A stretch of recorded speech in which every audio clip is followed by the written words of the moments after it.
Hey, if you needed more motivation to have the best DC summer ever, this is it. District Bridges' Summer Bucket List runs June 15th to August 15th across DC. Here's how it works. Earn points and climb District Bridges' leaderboard by supporting local businesses, attending cool events, and crossing things off your summer bucket list. Top players can earn up to $250 in local business gift cards just by visiting pools, exploring museums, and sipping frozen cocktails. It's the ultimate DC staycation. Show some love for the city we call home. Join the summer bucket list and celebrate what makes DC truly special. Sign up now and track your progress at districtbridges.org/DC Summer Bucket List. Today on CityCast DC, your bus lines are changing. That's right. Starting on June 29th, the bus lines that you take to work, to see friends, those are getting a pretty major makeover. Every last line in the Metrobus system is going to have a new name. Most of them are going to have new routes. And some of them are going to have new stops. It's like the big bang of buses. Now, we had a lot of questions about this. So I talked to Allison Davis, who leads Metro's Office of Planning. We talked about the thought behind this big change and how you can prepare for the upcoming changes.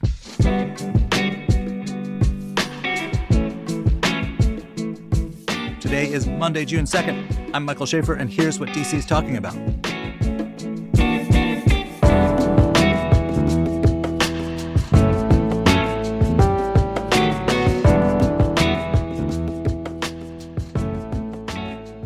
Before I get to Allison, I wanted to take this moment to plug our voice mailbox, which you can find at 202-642-2654. Don't worry, I'll say it again at the end of the episode, and we'll leave it in the show notes too. So if you have questions about how your routes might change, we're going to do our best to answer them in an upcoming episode. For that matter, if you have thoughts about any other thing, send it our way. We might use it. Hey, Allison. Hello, how you doing? I'm good. Thank you for being here. Thank you for having us. So listen, on my bus stop, the line I've been taking since I was a kid. I used to take the same line to high school, the M4. Lately, there have been these new stickers on that bus stop that this line is not going to be there anymore. And now it's like the C81, 83, and 85, whatever that means. But I assume a lot of other people are having the same reaction when they pass their bus stop. Can you explain what's going on here? Yes. So we are totally redesigning the Metrobus network in the region. And so one of the things that we did is really take this opportunity to rename all of the bus routes. The bus routes kind of are a mashup of 4 different bus lines, the old streetcars that used to operate in the district, and those names have kind of been around for decades, don't really help tell the story of where buses go and how people can really understand that. So we've taken this opportunity to rename all bus routes that start with an A, operate in Arlington and Alexandria. So that first character talks to the jurisdiction it operates in. M for Montgomery County, P for Prince George's County, F for City of Fairfax, Falls Church, and Fairfax County. And then in the district, because there are so many routes, and coincidentally D and C. So we've got D going downtown, C going crosstown. That second character helps understand the corridor, right? Like you take 16th Street, it'll be the D60 and this D6X, X identifying limited stop, and that last character kind of helps identify the specific route, right? What we're hoping is that it makes the whole bus network more legible to people as opposed to a mashup of various letter and number combinations that lots of people have kind of told us they don't really understand and they can't figure out.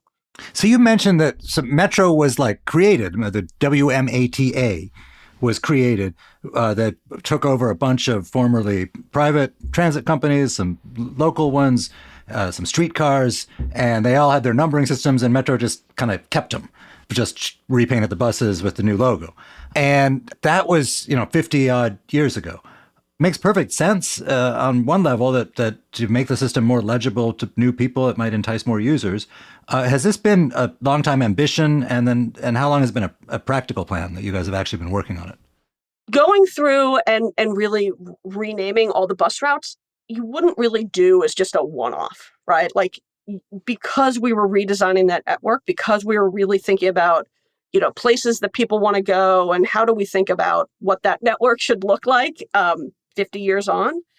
So that's, do we need more frequent service in one place versus another? Do we need more all day, all week service? How do we really think about the full network and where those connections should be made, that was the opportunity that allowed us to also rename the routes, right? It was kind of the opportunity as opposed to leading with let's rename the network and then redesign it.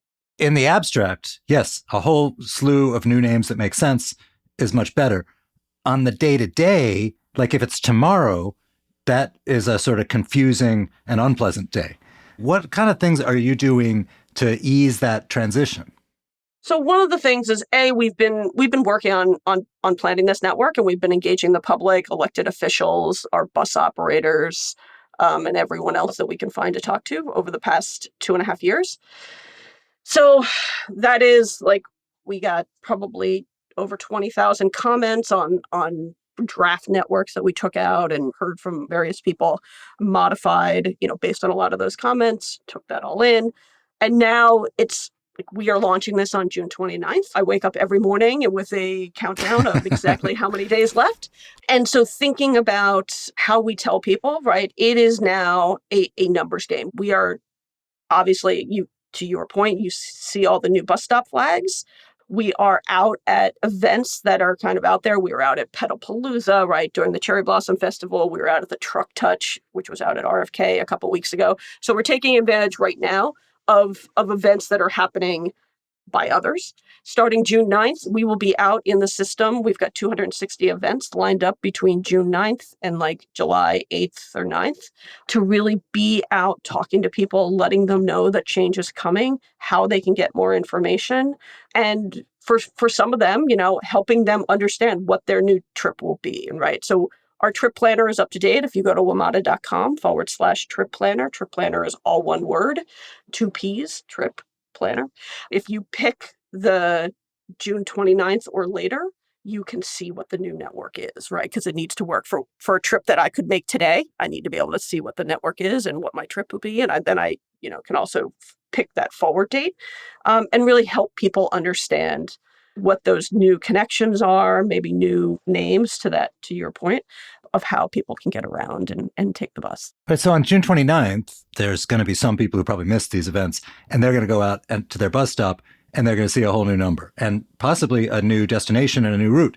Are the stops even going to say, like, hey, if you used to take the M4 bus, now you should take whatever? So for someone who's not been following this and they just show up looking to take the bus they've always taken, are there going to be like guideposts, user-friendly stuff?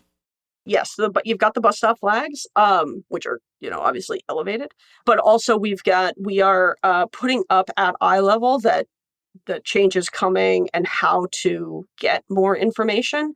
But that said, like 100% people will show up on the 29th or the 29th is a Sunday. So maybe it's Monday, Tuesday, whatever someone takes their first trip, people will show up and have not heard about it, right? We've got a slew of Better Bus partners. We've got about 66 different organizations signed up to like really help expand the word. I'm hoping that this podcast will help get the word out to people who might not hear about it, working with elected officials, listservs, schools, churches, you name it, getting how we kind of spread that word. Because we recognize that Metro, we have our own connections and different ways that people hear about our stuff, but having people expand that word like you all are doing is really what I think is going to help get the word out. You mentioned that you've updated your trip planner, Metro's own trip planner, but a lot of people use, Google Maps. They use other third-party stuff to plan their commuting, plan their travel. Are those apps going to all be updated automatically on the day this thing hits? So we don't control them. However, they are aware that this change is coming. We will be providing the file, we'll just call it the file, that they are able to download and update through their process. We've got rail service changes coming on June 22nd. This is just a larger scale of something that we do every year. So yes, they are on to update. I will say that if someone goes on there at 12:01 a.m. on June 29th, they may not find it perfect at that time, but I'm 100% confident that all of the third-party apps will be updated within a pretty short amount of time. So like you said, this is not just we're going to rename things to have the names make sense. It's also we're redoing some routes. We're creating some new routes, cutting some old routes, etc. in the aggregate, is it going to mean, more accessibility or more buses for more people? Is the same number of buses going to be on the street at any time, or more of them, or less? We looked at the entire region, right? So DC, we operate in Northern Virginia, we operate in Montgomery County, Prince George's County as well. So we looked at the whole region, and because of the way that we looked at it, we have a lot of new data. We have some new software. We're actually able to run more service at the same cost as we do today. So that is to say, we are able to do some extensions of routes that we've been wanting to do, things like from Deanwood in Ward 7 around to Fort Lincoln, where the Costco is, and there's a lot of retail, there's a lot of new development over there. Deanwood to that location is actually like a mile, right? Like it's not far. But right now, if they want to do it on transit, it's 2 rail lines and a bus to get there. We have added a new route that actually gets people there directly in a single seat, and then that route goes on to Brookland and goes on to Washington Hospital Center. So because we were able to make some changes in the network, we're able to find some new opportunities to serve trips that we were not serving as well as we should have, even though there is that level of demand for people to be going between them, right? Because there are jobs and it's housing, and like that's, trying to connect people where they want to go when they want to travel is really the whole point of redesigning the network.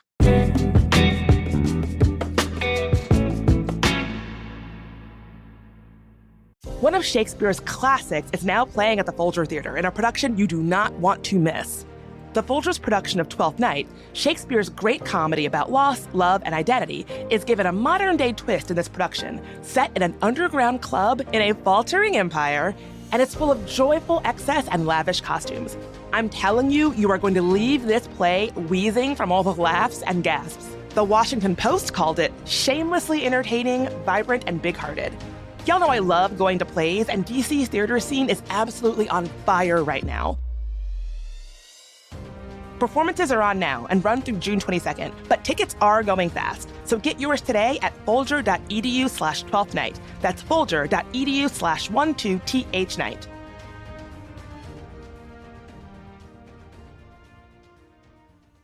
If you are a CityCast superfan, you've definitely heard us singing the praises of our longtime supporter, Paulson & Nace. So there's big news. Paulson & Nace is now Nace Law Group. Same great team, just with a new name. When you are hurt by the negligence of others, you want a lawyer that will actually fight for you, not one that will settle for the bare minimum. Nace's compassionate lawyers fight to bring cases to juries, so you can get everything you deserve. If you have been hurt or lost a loved one because of someone else's mistake or negligence, call Nace Law Group for a no-obligation consultation. Visit www.washingtondcinjurylawyers.com or call 202-463-1999. You don't need to use an oversized AI model for everything, just like you don't need to use an axe to slice a cake.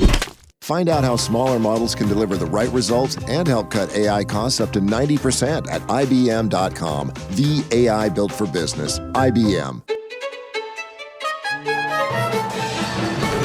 Great solos don't make a symphony. In music or AI, get AI that's in tune with your business at IBM.com. The AI built for business. IBM. So I look, in the real world, budgets are not infinite, and I know that when you get good new stuff, that often means you got to cut something. One of the things that got cut was a lot of stops. Metro's idea was more people take the bus if it gets you places faster, and one thing that stops that is when the bus has to stop every block. So you cut a number of stops. What's the feedback been like on that, and how did you sort of decide what to cut?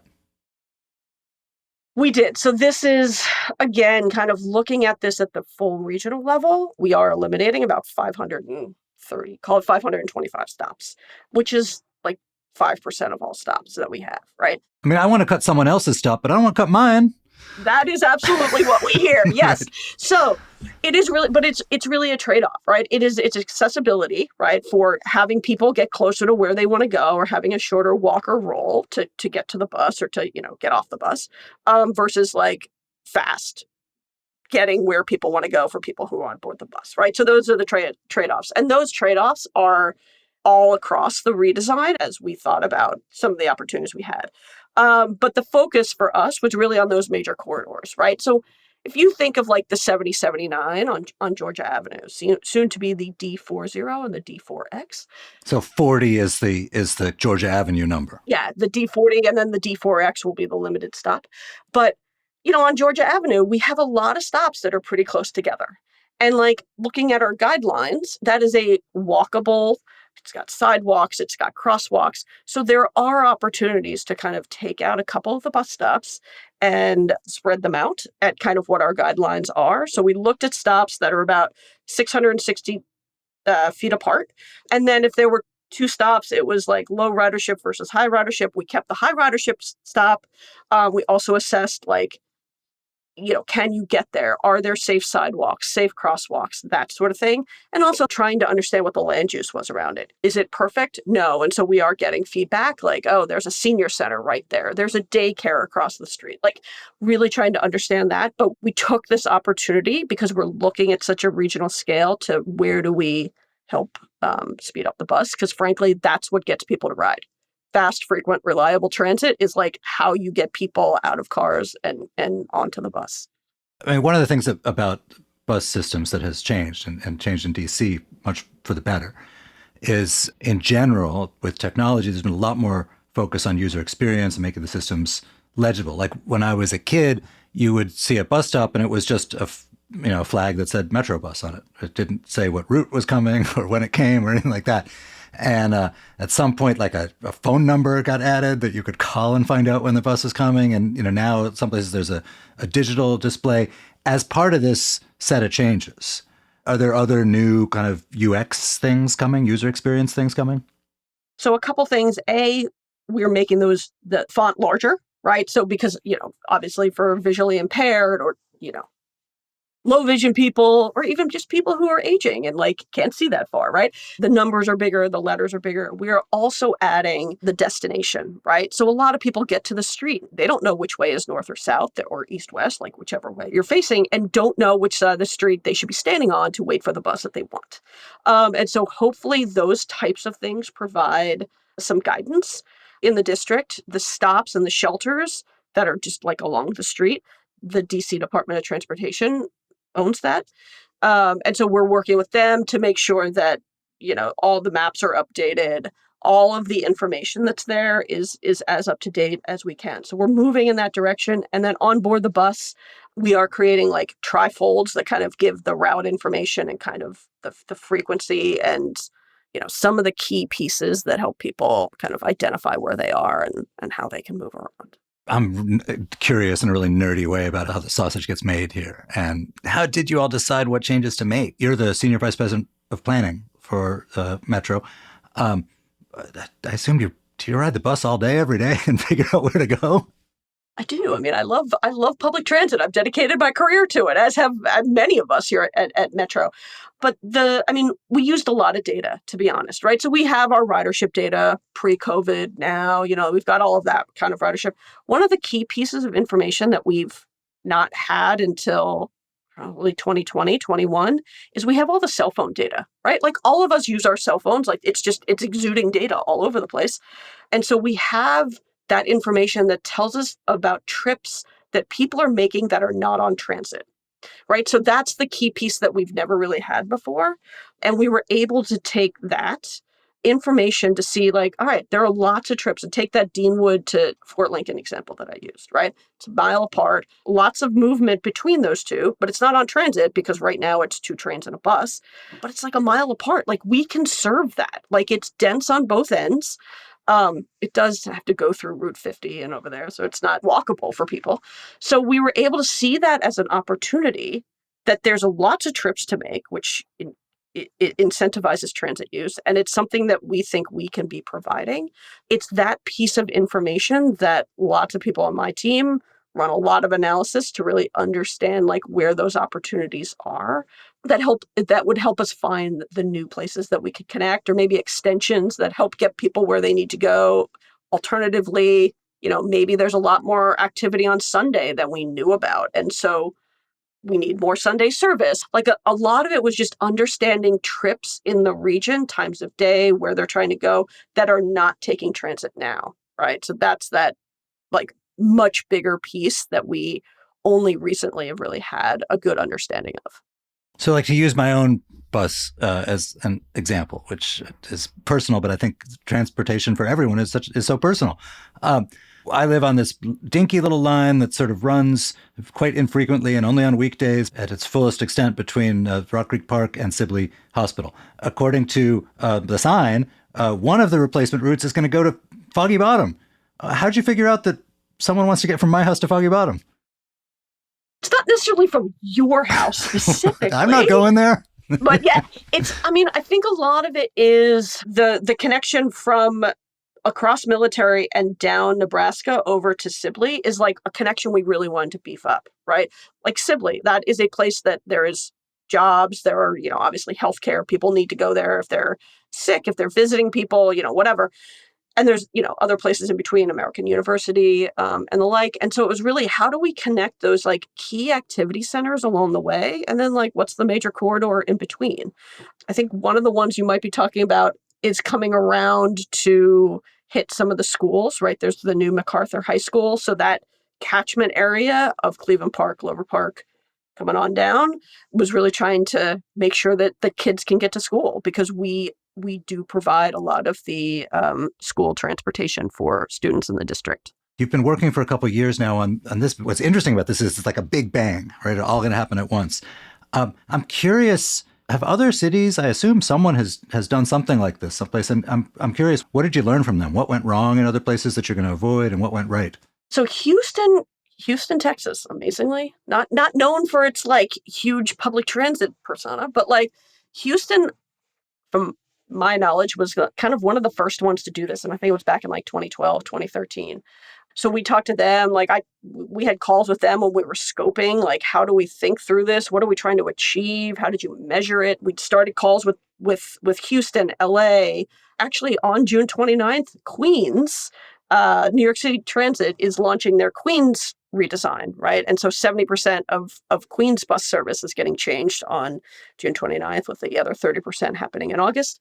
Winnipeg in Canada is launching their new network on June 29th. Like, June 29th is a big day in 2025 for networks, for bus networks. Boston's been doing it. Philadelphia, SEPTA's done it. So like, through our connections, we've just had a lot of calls about, how are you measuring it? What data are you using? How are you getting to people? What did you learn in terms of engaging people? What were some of the pain points they experienced?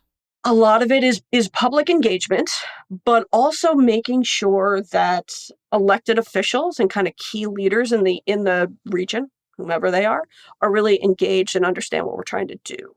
And so we, as part of that, we have briefed council members. We've gone to, not only in the district, but in our surrounding jurisdictions, council members, board members. We present to our board on multiple occasions to really just kind of bring people along. Because I think the hardest thing is, like, we go into a back room and then like show up 2 years later. Like, that's not going to go well. So it was really how we did a lot of that outreach. And so we spent about 2 years doing the planning, and 6 months of that was doing public engagement.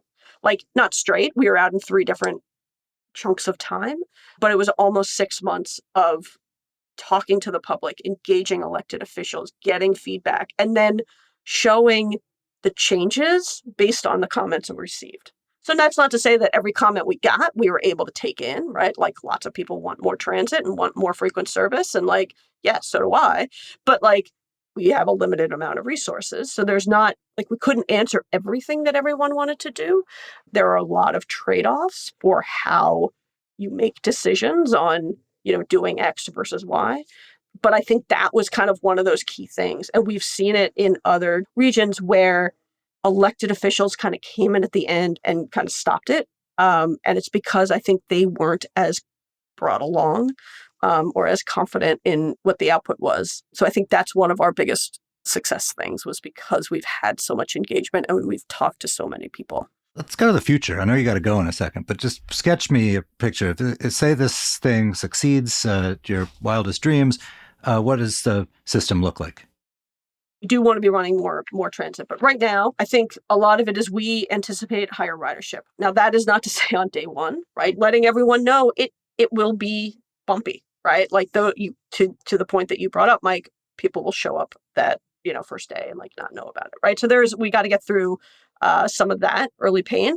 But I think a lot of it is more access to more stuff that people want to go to at times of day that they want to travel. Bus travel is not a peak period. It's not just like 7 to 9 and 3 to 6 in the afternoon. Like people are traveling all day, all week.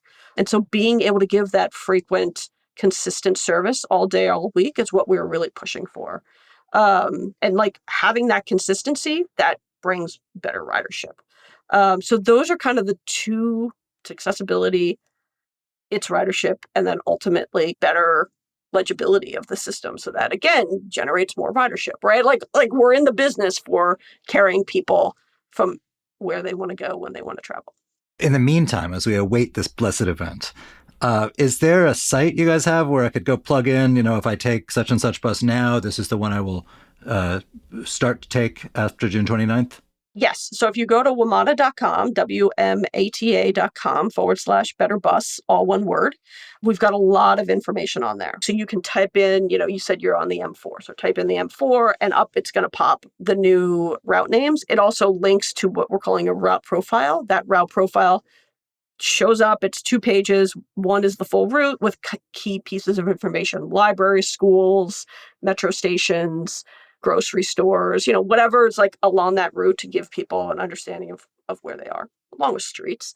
And then on the back are the frequency and that information. We also have something called a neighborhood profile that takes the big map and kind of breaks it down into chunks of, okay, here's Cleveland Park and Woodley Park. Here's Mount Pleasant and Columbia Heights, right? Like, how do you understand like the neighborhood that you live in or that you work in, and like what kind of service is going through there? For me, I live in Mount Pleasant, right? If you take the S2, it will now be the D60, and here are the changes to that route, right? And it just walks you through kind of route by route, that mirroring of what's there today, what's there in the future.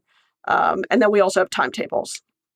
So all of that is at wmata.com/betterbus. And before I let you go, how's your commute going to change on June 29th? I get some new bus names, right? So like I said, the D60 and the D6X, so the S2 and the S9, those are staying pretty consistent because it is kind of north-south along from Silver Spring down to downtown. We do lose some bus stops and stuff. The main kind of change is the 4243, which comes along Columbia and goes down to Foggy Bottom vicinity. It is actually going to go back. It's going to be the D72 and come back across town. So again, going down Columbia to DuPont, but it'll come back across town like it used to, going back to, it doesn't go as far as Gallery Place, but it does get downtown. So those are some of the big changes, but hopefully everyone can take what they're hearing here, go to wmata.com/betterbus and see what works for them. Wait, do your neighbors know what you do for a living and get mad at you when something goes wrong on the bus? I try to avoid the listservs at times. It can be, it's like next door. I think we all know what goes on there. Allison, thank you for being here. Thank you. Thanks for having us. And before we go, I want to give a big thank you to our newest CityCast DC neighbor, Sam C. Thank you for joining. If you want a shout out, you can become a member at membership.citycast.fm. And also, leave us a voicemail, 202-642-2654, if you have any questions that we can help answer in an upcoming episode. We got a voicemail from one concerned listener about how the DuPont deckover will be affecting bus lines. We're talking to DDOT soon. We can get into the weeds of how all of these major transportation shakeups all affect each other. And if you have questions too, leave us a voicemail.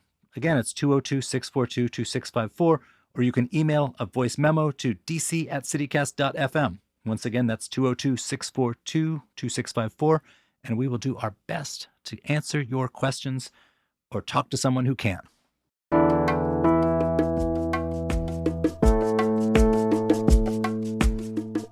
And that's all for today here on CityCast DC. If you enjoyed the show, don't worry, our name and our route is not changing. In the meantime, you can tell a friend, rate the show, leave us a review, and subscribe to our morning newsletter. We'll be back tomorrow morning with more news from around the city. Bye.